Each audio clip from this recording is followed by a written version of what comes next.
What you got?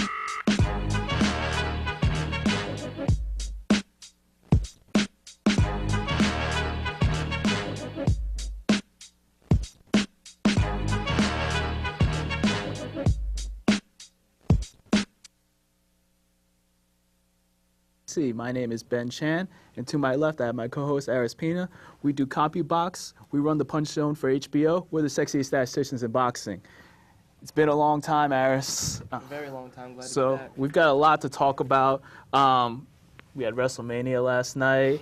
We got some MMA stuff that's happened. We've got some boxing. And if you're watching, please call in with your comments. The number is 212-757-1483. Okay, let me start with some MMA. Aris, we're not avid watchers of MMA, but I was very fascinated with the Shogun Rua John Bones Jones fight, and that was an interesting fight, and I was very impressed with the way John Bones Jones just completely took over the fight and took everything away from Shogun. He's a freak of nature.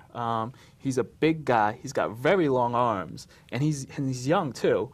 And if you heard about the fight, or before the fight, he actually went and stopped the crime from being committed right before the fight. Yeah, I heard about that. He stopped the crime from being committed. The guy's a natural athlete, very athletic, kind of reminds people of Roy Jones, maybe of the MMA world, can do many different things, and he put on a spectacular performance. What a knockout. Yeah, so I think he's a guy to watch. You know, there's been a lot of, changing of the guard. You know, first it was, there's been a lot of guys in that division, and this was Shogun's first defense of the belt, and now hopefully John Bones Jones becomes a guy that I guess becomes a superstar in MMA. Well, he has a brewing rivalry with Rashad Evans now. Apparently they were from the same camp, and there's been some beef going on, so it's a match waiting to happen eventually. We'll see when it goes down. Yeah, we'll see what happens, and we'll see if maybe Quentin Rampage. Well, he has a win. He's coming off a win himself, so. You know, there's a lot of people in the mix. There should be some good fights coming up. Yeah, so keeping an eye on MMA. Okay, let's get back into our comfort zone, Aris. Let's talk boxing. All right, so this past weekend, we had the rematch between Giovani Segura and Ivan Calderon. Ended very much the same way as the first fight between them ended, except a little bit earlier. This was a third-round knockout, body punches. Is this the end of the road for Calderon? You know, I think it is. Calderon, I'll be honest, one of the best pure boxers of the past decade, easily.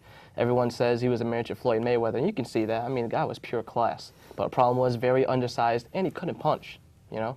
So when you combine that, plus ask Roy Jones, when you're a superstar of boxing, able to box so masterfully, when you lose just a little bit and you can't punch, there's going to be a sharp decline.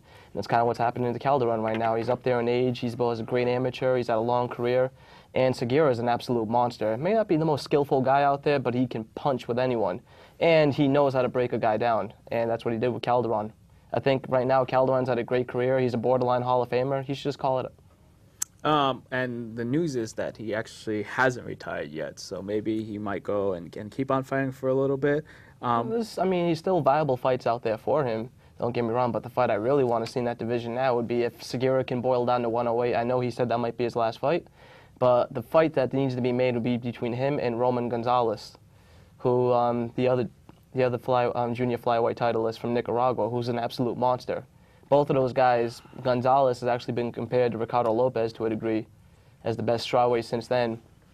And you know what? I'd be all for that fight. I'd pay money to watch that. Well, what about would Gonzalez consider moving up in weight to meet Segura? Yeah, I think so. That's one of the most viable fights out there. Segura, I'll tell him this: he's a boxing fan. When it comes down to it, he's one of the most hardcore boxing fans you can find, and he wants to make the fights that the fans want to see in the lower weight divisions. He wants to fight Roman Gonzalez. He wants to fight the great Thailand legend Ponsalek Wanjongkam. He wants to fight guys like that. I'm all for it. Right. I think he makes compelling matchups with any of them. And he's a fun fighter to watch. He's a very fun fighter to watch. So hats off to Segura and Calderon, and maybe we'll see Calderon fight again. If not, then he's had a great career. He's had a great career. I'd vote for him for the Hall of Fame. Okay.